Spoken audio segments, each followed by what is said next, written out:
Nako po guys, kasama po natin si kaibigan natin Dwending Linyo. Meron po siyang impormasyon na hindi maganda na maipaabot ngayong araw na ito tungkol po sa lindol.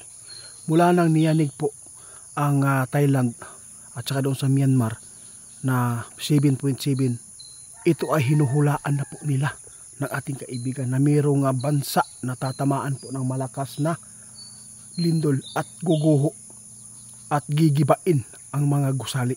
Ito na po guys, resulta na po ang kanilang pinapauna na mga hula ng ating mga kaibigan, nagaganap na. Ngunit guys, ang problema lang po dito, tiningnan po ng ating kaibigan yung fault line dito sa ating bansa, kung ano po ba ang naging resulta nito, kung nagbago man po ba o naging normal. Kaya ito ang ating ipapaabot sa inyo guys. Makakasama po natin si kaibigan natin Dwending Linyo. Umaga pa guys, no? Magandang umaga po daw sa inyong lahat. Sa lahat po daw makapanood dito, pakishare po guys. Kaibigan, kumusta po ang fault line po ng Pilipinas po ngayon?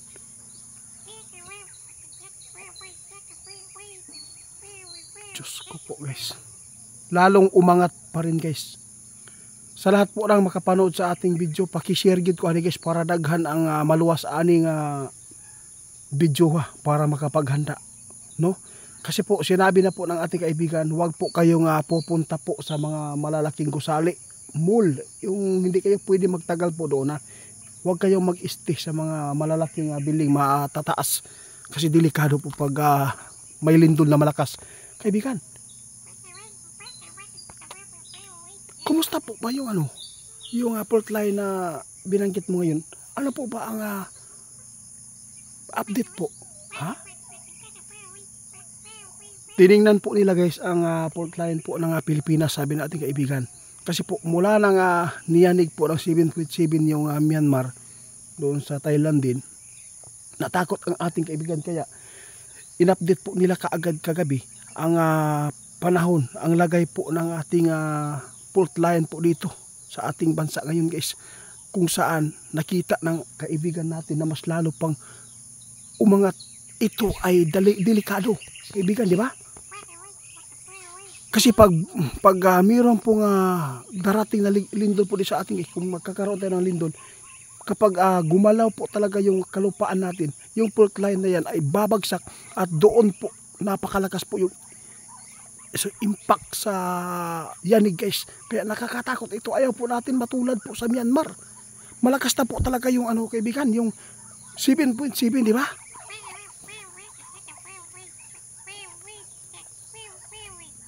Ang pinakadelikado lang po talaga dito guys, yung malapit sa dagat Kaya meron po nakita si kaibigan na hindi maganda po sa ilalim po ng karagatan po ngayon. Hindi po natin alam ay ito hindi pa nangyari po yung yung kaibigan?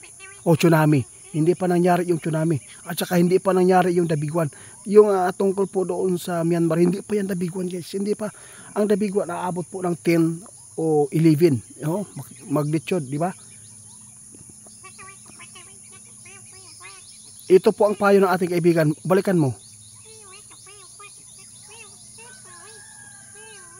Nasa inyo lang po ito guys kung hindi kayo maniniwala. Basta alam po ni kaibigan na maraming mga tao na nagtaka kung bakit po ay nangyari po yung mga ipinapaabot ng ating kaibigan.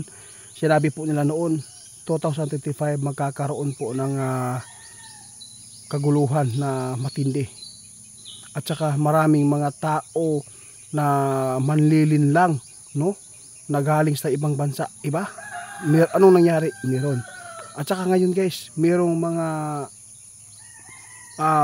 pupunta sa mga kabahayan para po ay manlinlang, magpain ng pira, nangyari. Kaya ngayon nakakatakot po ito yung ipinapaabot ng ating kaibigan dahil po kalamidad ito. Trahedya po ito.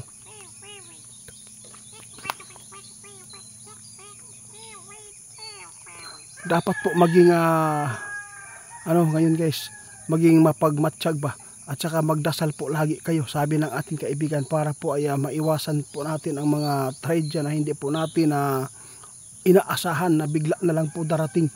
Basta ang sinasabi ng ating kaibigan, ang delikado po talaga dito, ang Luzon po talaga guys, di ba? hinulaan na po ng ating kaibigan noon na yung Luzon po ay tatamaan din po ng malakas po na paglindol at nakakatakot po ito dahil po mga building po talaga is magigiba at saka maraming buhay po na mawawala at mamamatay dahil po sa trahedyang ito, kalamidad na ganito po guys, grabe.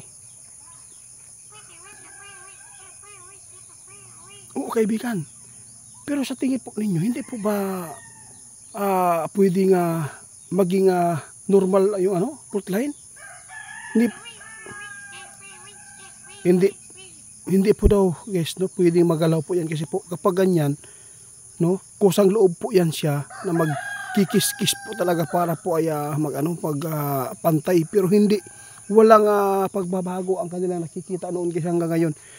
Mula nang niyanig po ng 7.7 yung Thailand, no, ngayon ina-update po ng ating kaibigan, di ba? Sinabi po ninyo kaibigan nung isang linggo pa na iba ang pakiramdam po ng panahon ngayon na mayroon pong sign na kalamidad na bigla na lang darating tulad po ng lindol. Sinabi po niya guys, nagkakatotoo. Oo, grabe kaibigan. Lahat po ng mga sinasabi po niyo, unti-unti nga nagaganap at aktual po namin na nakikita po sa social media po ngayon, lalo na po sa mga ABS-CBN at saka doon sa GMA, binabalita po, totoo po talaga guys na grabe. Ito po ang nakakatakot yung sinabi po niya. Ito hindi pa yan, hindi pa. Pauna pa lang yan. Kapag ito guys, mayroong mga ganito nga mga pangyayari, maghawa-hawa daw kuno. Bakit po maghawa-hawa ito kaibigan? Ay oo nga, tulad po ng sinasabi po noon ninyo, no, na kung meron po mga kalamidad na magbabiral, no, maghawa-hawa yan tulad po ng sunog, nagsunog-sunog. Tulad po ng eroplano, bagsak din po yan. Katulad dito guys, lindol. Abangan po ninyo guys meron pong kasunod po nitong lindol, sabi ng ating kaibigan. Sana naman po ay hindi po ang Pilipinas po ang mapuntirya po dito. Kasi nakakatakot po ito dahil po marami pong mga nakatira, maraming city po na malapit sa karagatan kaibigan.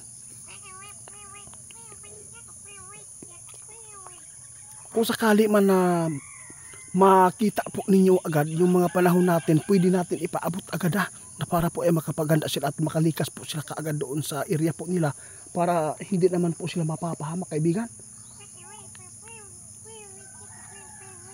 Oo, maraming salamat po sa iyo, sa iyong mga serbisyo sa MOA na hindi po ninyo pinababayaan yung mga tao at saka lagi kayo nagtuturo na lagi pong magdasal para po ay maiwasan tayo sa maingatan tayo at saka iiwas po tayo sa mga ganyan na mga kalamidad. Kaya hanggang dito na lang muna kaibigan ha.